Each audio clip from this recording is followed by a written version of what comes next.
کرنا ہے۔ 12ویں کو بھی اسی طرح تینوں جمرات کی رمی کیجئے۔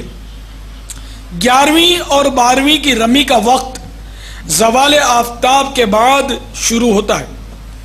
زوال آفتاب کا جب وقت ہوتا ہے تو نماز ظہر کا وقت بھی شروع ہو جاتا ہے۔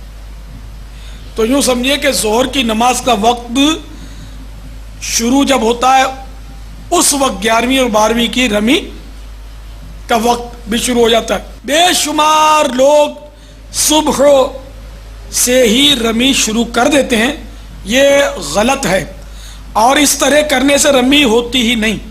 11ویں یا 12ویں کو زوال سے پہلے اگر کسی نے رمی کر لی اور اسی دن اگر اعادہ نہ کیا، یعنی اس کو ریپیٹ نہ کر لیا، دوبارہ نہ کیا، تو دم واجب ہو جائے گا۔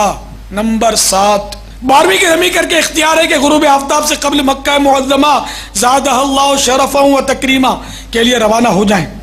اگر آپ ابھی مینا شریف کی حدود میں تھے اور سورج غروب ہو گیا تو اب چلا جانا معیوب ہے۔ اب مینا شریف ہی میں قیام کر کے 13ویں کو دوپہر ڈھلنے کے بعد بدستور تینوں شیطانوں کو کنکریاں مار کر مکہ مکرمہ زادہ اللہ شرفا و تعظیما حاضر ہو جائیں کہ یہی افضل ہے۔ اگر چلے گئے تو کفارہ وغیرہ واجب نہیں، یعنی سورج مثلا مینا شریف میں ڈوب گیا 12ویں کا اور آپ نکل نہ پائے، حالانکہ 13ویں رات شروع ہو چکی ہے، اب افضل یہی ہے کہ وہاں رک جائیں۔ چلا جانا معیوب ہے، گناہ نہیں ہے مگر اچھی بات بھی نہیں ہے۔ اگر پھر بھی کوئی چلا گیا تو وہ گناہگار بھی نہیں ہوگا اور اس پر کوئی دم یا کفارہ وغیرہ کچھ نہیں۔ اگر مینا شریف کی حدود ہی میں 13ویں کی صبح صادق ہو گئی، اب رمی کرنا واجب ہو گیا۔ اگر بغیر رمی کیے چلے گئے تو دم واجب ہوگا۔ 11ویں اور 12ویں کی رمی کا وقت آفتاب ڈھلنے یعنی ظہر کا وقت شروع ہونے سے صبح تک ہے، مگر بلا عذر آفتاب ڈوبنے کے بعد رمی کرنا مکروہ ہے۔ لیکن اب بھیڑ کی وجہ سے خصوصاً اسلامی بہنوں کے لیے، مریضوں کے لیے شاید آسانی ہو جائے رات کو، مگر اب توسیع اتنی ہو گئی ہے کہ غالباً دن کو بھی اتنی تکلیف امید ہے کہ نہیں ہوگی۔ 13ویں کی رمی کا وقت صبح صادق سے غروب آفتاب تک ہے، مگر صبح سے ابتدائے وقت ظہر تک مکروہ وقت ہے۔ ظہر کا وقت شروع ہونے کے بعد مسنون ہے۔ کسی دن کی رمی اگر رہ گئی تو دوسرے دن قضا کر لیجئے اور دم بھی دینا ہوگا۔ قضا کا آخری وقت 13ویں کے غروب آفتاب تک ہے۔ رمی ایک دن کی رہ گئی اور آپ نے 13ویں کے غروب آفتاب سے پہلے قضا کر لی تب بھی، اگر نہیں کی جب بھی، یا ایک سے زیادہ دنوں کی رہ گئی بلکہ بالکل رمی کی ہی نہیں، ہر صورت میں صرف ایک ہی دم واجب ہے۔ زائد بچی ہوئی کنکریاں کسی کو ضرورت ہو تو اس کو دے دیجئے یا کسی پاک جگہ پر ڈال دیجئے۔ ان کو جمروں پر پھینک دینا مکروہ ہے۔ آپ نے کنکری ماری اور وہ کسی کے سر وغیرہ سے ٹکرا کر جمرے کو لگی یا 3 ہاتھ کے فاصلے پر گری تو جائز ہو گئی۔ اوپر کی منزل سے رمی کی اور کنکری جمرے کے گرد بنی ہوئی پیالہ نما فصیل یعنی باؤنڈری میں گری تو جائز ہو گئی، کیونکہ فصیل سے لڑک کر یا تو جمرے کو لگتی ہے یا 3 ہاتھ کے فاصلے کے اندر اندر گرتی ہے۔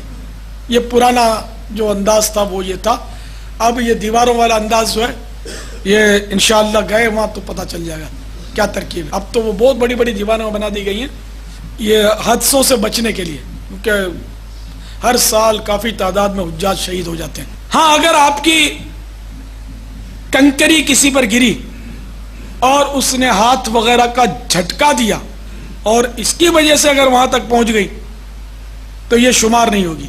یعنی آپ نے کنکری ماری، کسی پر گری، اس نے یوں ہاتھ سے دھکا دے دیا تو اب ہاتھ دوسرے کے ہاتھ کے جھٹکے سے وہاں جا کر یہ پہنچ گئی، یہ جمرے کو لگ گئی تو یہ شمار نہیں ہوگی، کاؤنٹ نہیں ہوگی۔ اگر شک ہو کہ کنکری اپنی جگہ پہنچی یا نہیں تو دوبارہ ماریں۔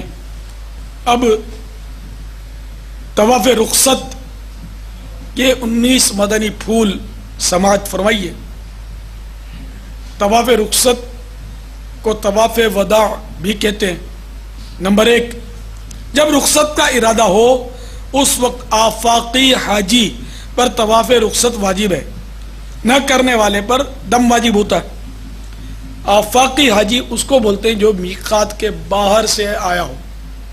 نمبر 2، طواف رخصت میں اجتماع، رمل اور سعی نہیں۔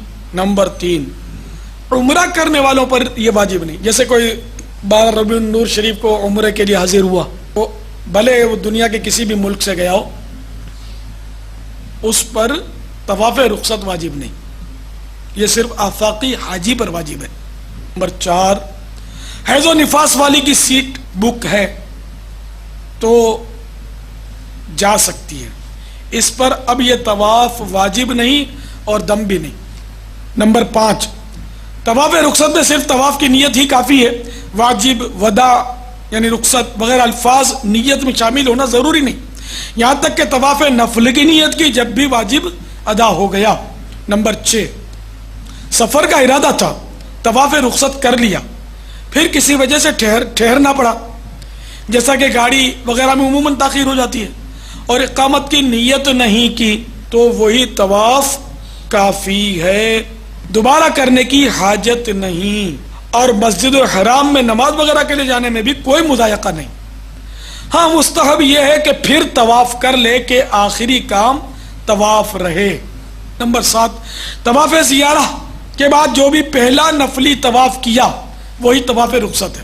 اب مثلا 12 ذو الحجۃ الحرام سے پہلے آپ نے طواف زیارہ کر لیا، اب پھر موقع مل گیا نفلی طواف کر لیا، اگرچہ آپ نے اپنے خیال میں نفلی طواف ہی کیا، نیت بھی نفلی کی، لیکن اس کے بعد کوئی طواف کیا ہی نہیں، تو اب آپ پر دم اس لیے نہیں کہ وہ جو آپ نے نفلی طواف کیا تھا وہ دراصل طواف وداع یعنی طواف رخصت ہو گیا، کہ جس طواف کا جو وقت ہوتا ہے نیت چاہے اس طواف کی نہ بھی ہو تو وہ طواف ہو جاتا ہے۔